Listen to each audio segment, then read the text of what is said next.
Hello friend, welcome to my YouTube channel. Question है कि 140 metre की दौड़ में पंकज 5/2 मीटर पर सेकंड की गति से दौड़ता है। वह अरुण को 20 मीटर की शुरुआत देता है। इसका मतलब क्या है कि वो अरुण को कहता है कि तुम मुझसे 20 मीटर आगे जाकर खड़े हो जाओ और वहाँ से दौड़ना स्टार्ट करो और मैं यहाँ से दौड़ना स्टार्ट करता हूँ। उसके बाद क्या है कि और फिर उसे 4 सेकंड से हरा देता है। बताइए अरुण की गति कितनी है। तो देखिए, इसमें अरुण की गति को पूछा, अरुण की स्पीड कितनी होगी। तो अगर आप देखें कि पंकज पंकज तो स्टार्टिंग से ही दौड़ा और अंतिम अंतिम बिंदु तक पहुंचा भी।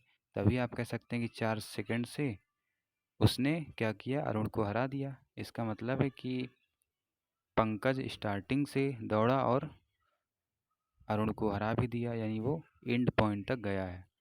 तो हम इसकी हेल्प से क्या कर सकते हैं, डिस्टेंस तो हमें दिया ही है, हम टाइम निकाल सकते हैं कि पूरा ये जो ट्रैवल करने में जो टाइम लगा स्टार्टिंग टू एंड पॉइंट वो कितना होगा। तो समय बराबर क्या होता है, दूरी बटे चाल। तो 140/5/2। तो 2 ऊपर जाएगा, यहाँ हो जाएगा, इसको 5 से भाग करेंगे, कितना आ जाएगा, 5 दूनी 10, 5 8 40, 28 दूना 56, यानी 56 सेकंड लगेगा। पंकज को क्या लगेगा, 56 सेकंड। और क्वेश्चन में पूछा है कि बताइए अरुण की स्पीड क्या होगी।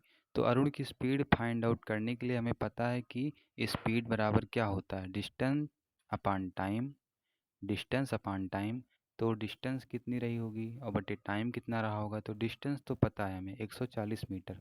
आप कहेंगे कि डिस्टेंस क्या होगी, 140 मीटर। ठीक है, आपने 140 मीटर ले लिया। और टाइम कहाँ से लाएंगे। तो टाइम आप कहेंगे कि जब पंकज क्या करता है, इसे 4 सेकंड से पीछा मतलब पीछे कर देता है, 4 सेकंड से हरा देता है। मतलब इसका मतलब क्या है कि अरुण बेचारा, अगर पंकज ने लिया 56 सेकंड, तो अरुण कितना सेकंड लिया होगा जो 4 सेकंड से हार गया। इसका मतलब वो 56 4 60 सेकंड लिया होगा।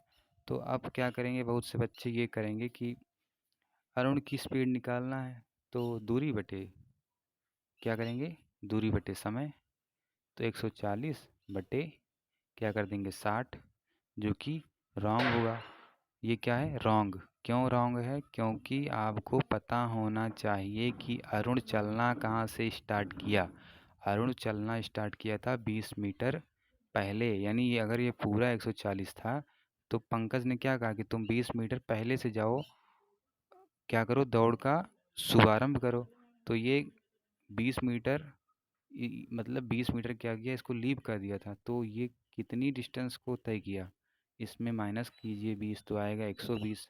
तो जो ओवरऑल डिस्टेंस होगी वो 120 बटे और टाइम क्या होगा 60। तो इसका जो चाल होगा वो 2 मीटर पर सेकंड होगा। तो आपको आज से याद कर लेना है कि चाहे जिसकी भी स्पीड पूछे, स्पीड बराबर आपको बताना है क्या, डिस्टेंस अपॉन टाइम, लेकिन उस व्यक्ति द्वारा तय की गई डिस्टेंस और उस व्यक्ति द्वारा लिया गया समय, ये बहुत इंपॉर्टेंट है। आप कभी भी ये नहीं दिखेंगे जो डिस्टेंस है वही, आप देखेंगे कि उस व्यक्ति द्वारा कितना डिस्टेंस कवर किया गया है और बटे उसके द्वारा कितना टाइम लिया गया है, वो उसका स्पीड डिटरमाइन करेगा। तो that is very important concept in this question.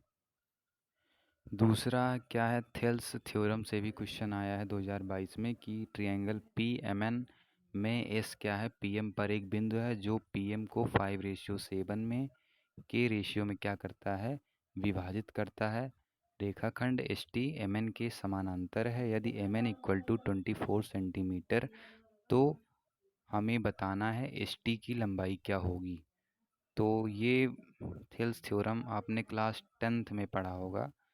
इसमें क्या होता है कि ये रेशियो अपान ये रेशियो इक्वल होगा, ये रेशियो अपान ये रेशियो इक्वल होगा, ये रेशियो अपान ये रेशियो। यानी कहने का मतलब ये देखिए, एक वृत्त बन गया, वृत्त का रेशियो बराबर वृत्त का रेशियो। आप एक ट्रिक के माध्यम से याद कर सकते हैं। तो यहाँ हम क्या कहेंगे कि P S upon P M equal to P T upon P N equal to S T upon M N by what, by Thales theorem.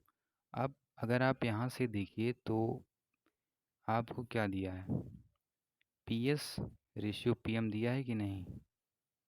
तो आप कहेंगे नहीं, हमें तो पीएस रेशियो एसएम दिया है। क्योंकि यहाँ अगर आप ध्यान से देखें क्वेश्चन में क्या बोला है, यस पीएम पर एक बिंदु है। यस क्या है? पीएम पर एक बिंदु है जो पीएम को 5:7 के अनुपात में विभाजित करता है। यानी पीएम को किस रेशियो में बांटता है? 5:7 में। तो ये रेशियो अलग है, ये रेशियो अलग है, मतलब 5:7। ये केवल इतना ही दिया है। और आपको पता क्या है कि ये और ये पूरा होना चाहिए। तो अगर ये 5 है, तो अगर मान लें ये रेशियो, चूँकि आपको पता है रेशियो को आप कंपटीशन में इसी प्रकार हल करते हैं। तो मान लीजिए पूरा क्या है, 7 5 12, तो 5/12 इक्वल टू ST/MN। ST हमें निकालना है, MN क्या होगा? अब आपको पता है MN हम क्या लिख सकते हैं? MN तो हमें गिवन है 24, तो यहाँ से ST हम निकाल लेंगे। 10 विल बी द आंसर। दूसरा क्वेश्चन है कि ए और बी 1400 मीटर लंबे वृत्ताकार ट्रैक पर दौड़ रहे हैं। ए की गति इतनी है, बी की गति इतनी है। वे एक ही समय पर एक ही बिंदु से विपरीत दिशा में प्रारंभ करते हैं। वे कितने समय बाद दूसरी बार मिलेंगे? तो इस प्रकार का क्वेश्चन हमने कल भी किया था। वहाँ क्या है, तीसरी बार, वहाँ बोला था कि तीसरी बार मिलने का समय क्या होगा। तो दूसरी बार कब मिलेंगे? पहली बार मिलने का समय प्लस दूसरी बार मिलने का समय। दूसरी बार तो यही होगा। तो पहली बार क्या करेंगे हम, समय बराबर क्या होता है, दूरी बटे चाल। 1400 मीटर बटे चाल क्या होगा? जब दोनों विपरीत दिशाओं में चलते हैं तो हम क्या करते हैं, दोनों की स्पीड को ऐड कर देते हैं। ये पहला समय हो गया। दूसरा समय क्या होगा? फिर से आप क्या करेंगे, यहाँ दूरी बटे चाल फिर से ऐड कर देंगे। लेकिन देखिए, अगर आप ने पिछली वीडियो देखा हो तो दूसरी वीडियो, मतलब पिछली वीडियो में एक कंडीशन दी थी कि पहली बार जब मिलते हैं तो ए की स्पीड आधी हो जाती है और बी की स्पीड दोगुनी हो जाती है। तो वहाँ ये भी कंडीशन हमने यूज किया था, लेकिन ये तो सिंपल था। तो बस दोनों समय को ऐड कर दीजिए। 35 second will be the answer. दूसरा क्या है, यदि किसी शहर का नक्शा 0.2 सेंटीमीटर से 1 किलोमीटर के पैमाने पर खींचा जाता है तो 225 किलोमीटर स्क्वायर क्षेत्रफल वाले देश का कौन सा क्षेत्र प्रतिनिधित्व करेगा? तो आपको पता है कि यदि किसी शहर का नक्शा 0.2 सेंटीमीटर से 1 किलोमीटर के पैमाने पर खींचा जाता है, यानी 1 किलोमीटर को मान लिया इन्होंने पैमाना 0.2 सेंटीमीटर, तो बोला क्या है, 225 किलोमीटर क्षेत्रफल वाले देश का कौन सा क्षेत्र प्रतिनिधित्व करेगा? तो यहाँ तो हमें वैल्यू दी है किलोमीटर का और पूछा है किलोमीटर स्क्वायर का। तो आप भी दोनों तरफ स्क्वायर करिए, उसमें क्या है। तो किलोमीटर दोनों तरफ स्क्वायर करेंगे तो क्या आएगा, 1 किलोमीटर बराबर 0.2 का होल स्क्वायर सेंटीमीटर स्क्वायर, ये आ जाएगा। अब जब ये 1 किलोमीटर स्क्वायर 0.04 सेंटीमीटर स्क्वायर का प्रतिनिधित्व करता है, तो इतना किलोमीटर फिर से 0.04 से मल्टीप्लाई कर दीजिए। यहाँ आप बिल्कुल भूल से भी 0.2 से मल्टीप्लाई नहीं करेंगे, क्योंकि ये वैल्यू 1 किलोमीटर का दिया है, ना कि किलोमीटर स्क्वायर का। तो आपको ये ध्यान रखना होगा।